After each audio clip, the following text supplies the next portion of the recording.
here. All right. First of all, I owe you an apology from yesterday. So like I said in the email, I totally thought I had 2 days for 4.1 and I have 3. So I was super stressed yesterday about how am I possibly going to teach all of this online and get stuff in. No, I was supposed to do what I did yesterday in a day and a half-ish. So we will slow down. My bad. I am sorry. It will get better from here, promise. We're gonna go circle back today, do some more examples of Laplace transforms, all of that fun stuff. Okay, so that's my bad. I'm sorry about that. That's the first thing. Second thing, the submission form on Moodle should be set up and ready to go. So you should be able to upload your homework to Moodle and everything should all be good there. Everybody happy with that? If you checked it out or not, homework's due on Friday from chapter 3. Anything for homework questions on chapter 3? I've been getting a couple via email that I answered and that's fine, but anybody else have any other homework questions, Seth, on chapter 3? Yes. Oh, wait, chapter 3? Oh, I meant 4. Okay, we can do 4 in just a sec. But Okay. anything else on chapter 3? Questions on chapter 3 right now? Okay, hang on just 1 second then. So for chapter 4, what I'm gonna do, we'll stop class a little bit early and I will put you in breakout rooms with your new partners for the whole rest of the semester. And you can talk a little bit about logistics and how you want to deal with homework that way. It'll take me a minute or 2 to figure out how to put you into breakout rooms manually. But we'll do that at the end of class so you can touch base with people there. Okay, Seth then, chapter 4. I'm grabbing my book. So what do we got for chapter 4? And this might be, we went over it too fast yesterday. Hang on until after today and we'll do it again. What do you got? Number 25, I'm a little confused with the second half of it with minus 2 over s to the 5 halves in the denominator. That's kind of throwing me off a little bit. We're going to do some more examples of that today. So hang on until after class today. I will go slower. We'll do some more examples. And I think that will make it better. If it doesn't, then you can ask me again on Friday. All right, cool. Anybody else? Any other homework questions? Any other logistical things? Anything else before I pop the whiteboard up and we get going into class stuff? Anything there? Okay, I just said I was gonna pop the whiteboard up and I lied. What I'm gonna do is divide you randomly into breakout rooms and have you talk a little bit about what we did yesterday. So refresh your memory on Laplace transforms, etc. And then we'll all come back together and hit the high points. So breakout rooms, here we go. I think 4 worked well yesterday. Okay, this is totally random, here we go. Should be invited to join a breakout room. It should have just popped up. So again, talk the stuff we did yesterday. And I'll pop in.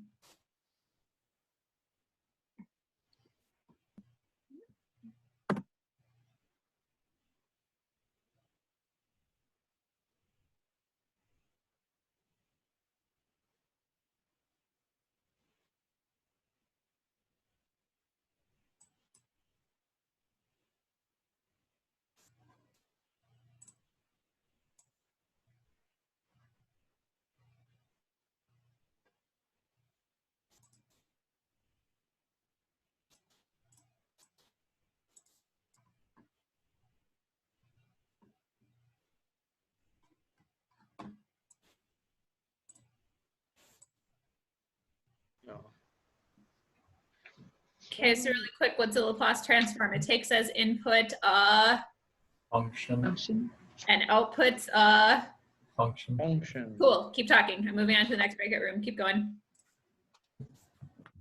Oh, no, now I just closed the breakout rooms. Darn it. Okay.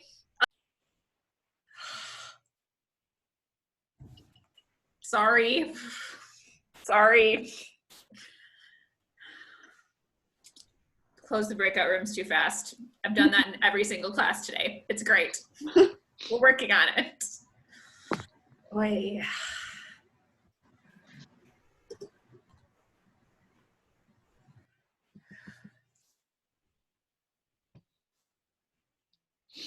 Yeah. People in 2 and 3 are still talking. My bad. Sorry. We're working on learning Zoom. It's yeah.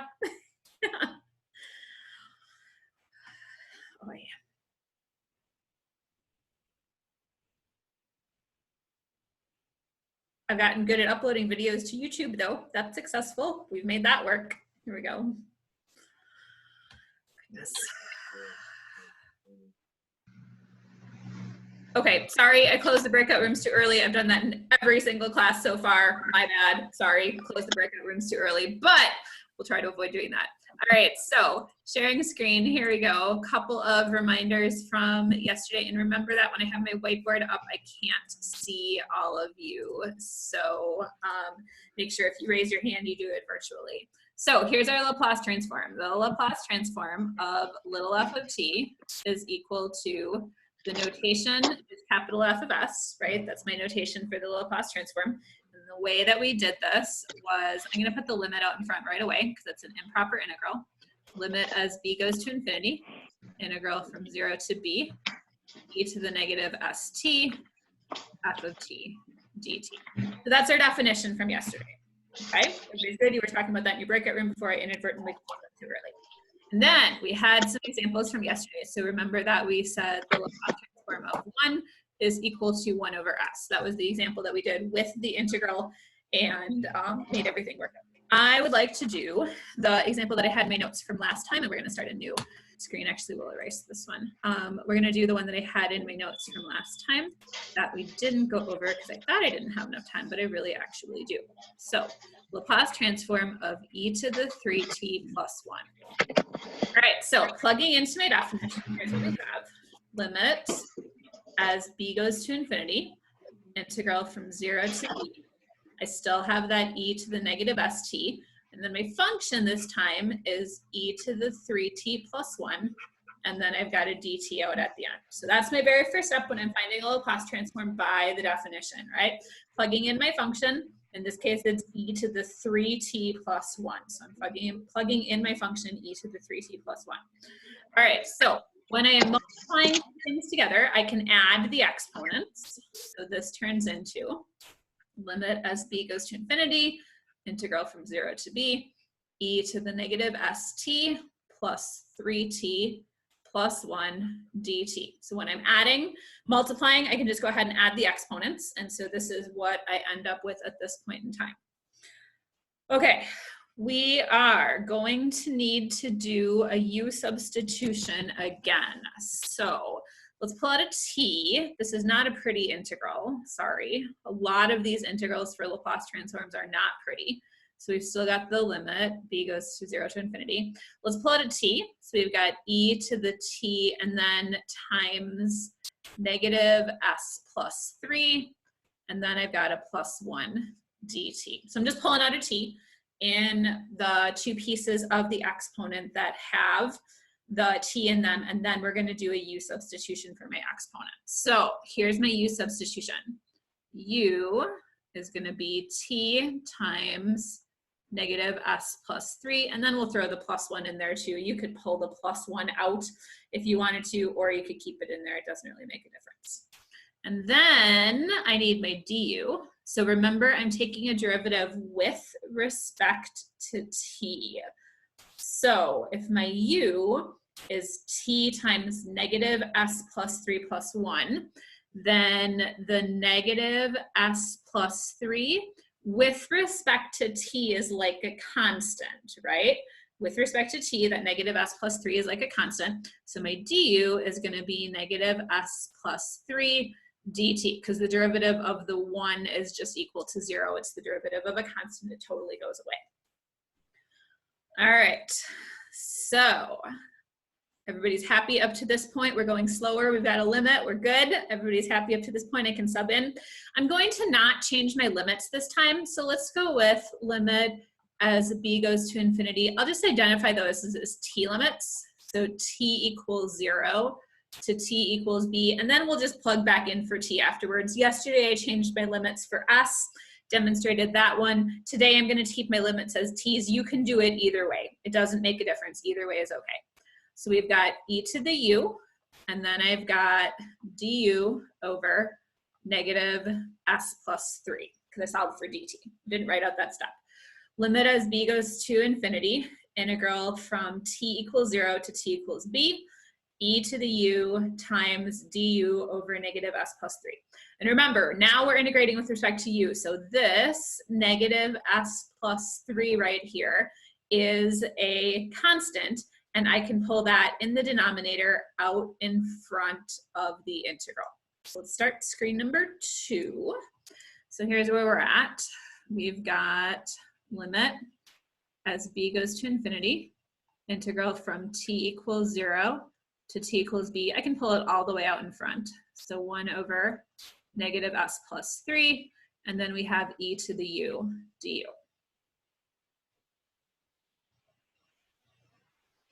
Okay, we know how to find an antiderivative of u, e to the u. We're really good at that.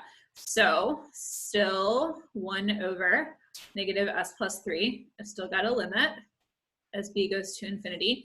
And then I'm going to do e to the u evaluated from t equals 0 to t equals b. Antiderivative of e to the u is just e to the u. So antiderivative of e to the u is just e to the u. There's your antiderivative.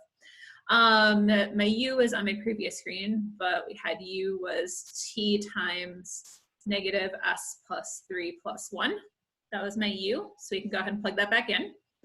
So 1 over negative s plus 3, and then we've got a limit as b goes to infinity, and I need to plug in and subtract. So let's do this in 2 steps. E to the t negative s plus 3 plus 1, and that's evaluated from t equals 0 to t equals b. So I'm just plugging in my u that I had before, and I'm going to subtract in just a second using the fundamental theorem of calculus, which we really, really like at this point in time.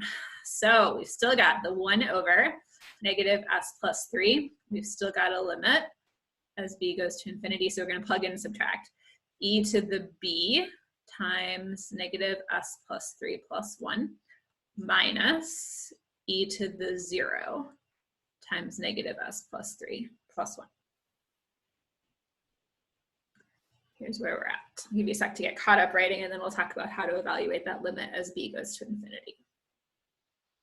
So 1 over negative s plus 3, limit as b goes to infinity, e to the b times negative s plus 3 plus 1 minus e to the 0 times negative s plus 3 plus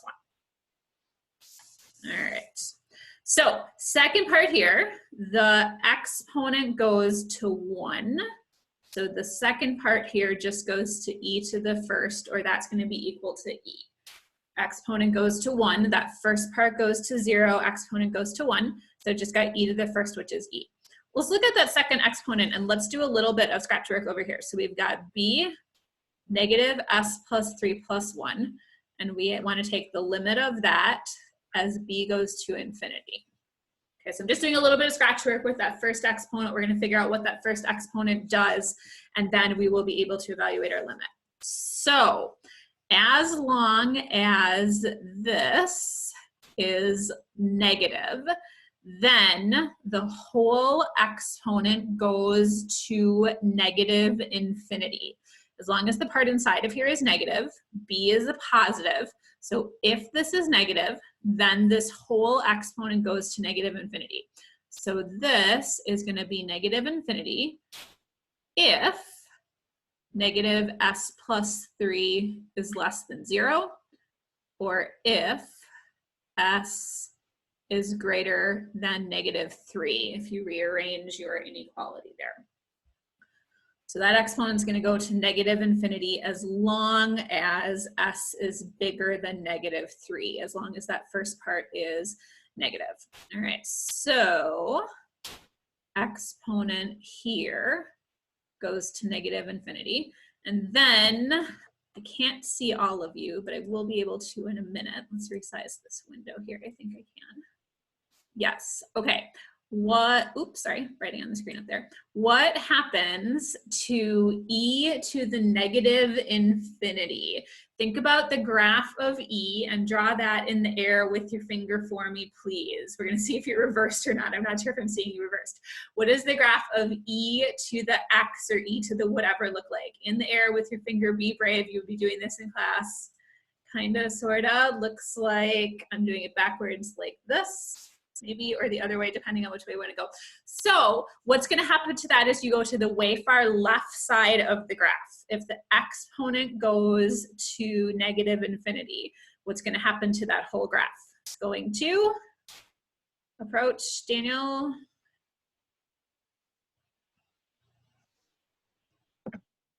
Is it s is greater than 3 or s is greater than negative? Negative 3. Negative 3. Did I say 3? Nope, No, negative. you said negative 3. Yep. But Because, it is. okay, so S here is- at negative s, oh, 3. You're right. I'm sorry, positive 3. Because negative s needs to be less than negative 3. And so then we get s is, yes, you're right. I'm sorry. S is greater than 3, not negative 3. My bad. Thank you. Yeah. Okay. And then, wait, what was the question? What does the e part go to? If the exponent goes to negative infinity, the e part Oh, goes 0. Pardon? 0. 0, absolutely. Okay, I need to get back to my whiteboard here. So the e part goes to 0. So that first part here all goes to 0. And so what I get is 1 over negative s plus 3, 0 minus e to the first. And so that turns into negative e over negative s plus 3. Negative e over negative s plus 3. Or if you want to rewrite with getting rid of the negative, you can reverse the bottom and you can say e over s minus 3. And again, remember this is for s bigger than 3. So here's what we just did. We did the Laplace transform of e to the 3t plus 1. And we said that was e over s minus 3 for s bigger than 3. So there's my Laplace transform. All right.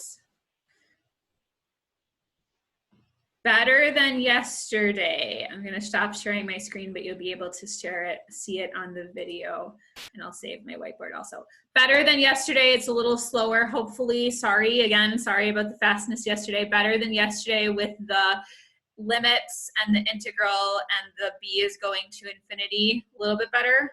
Yes. Help me out. Yes. Maybe. Yes. You're going to need to play around with these a little bit too.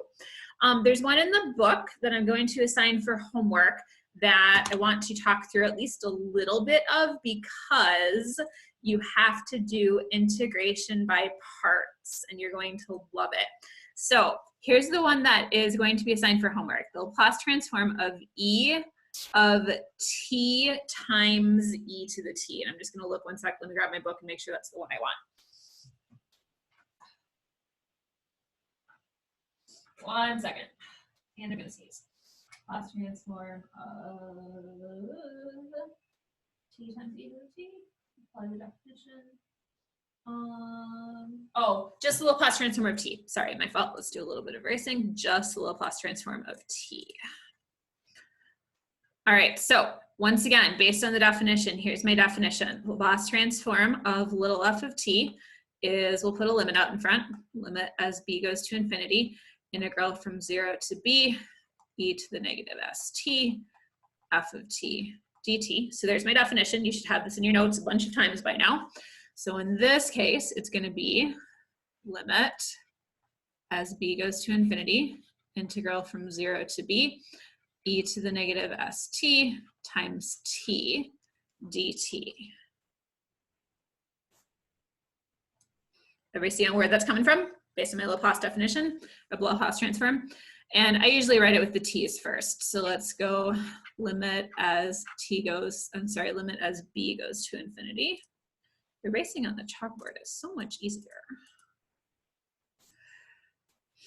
Limit as b goes to infinity, integral from 0 to b, t e to the negative st dt.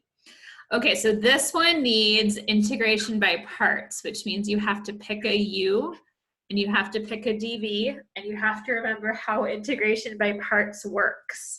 So u is something that should get simpler when you take the derivative, and dv is something that should be easy to integrate. Usually t is a good choice here, and then dv needs to be the rest of it, e to the negative st dt. Your du is easy. That's no problem. That's just a dt, no big deal. And then remember that when we do integration by parts, right now we're integrating with respect to t. So what that's going to give me is a negative 1 over s e to the negative st. If you don't see where that's coming from, write out your u substitution, but that's your setup for integration by parts. All right, and then you're going to need your integration by parts formula. So remember that the integral of u dv is uv minus the integral of v du. So that's your integration by parts formula. This is number 1 on the homework that I'm going to assign today, but I didn't want to assign it without giving you a reminder of how integration by parts works and how your prep actually goes here. Okay? All right, so that's going to help you out for number 1. So let me stop sharing my screen. I'm going to cut the video here and then start it.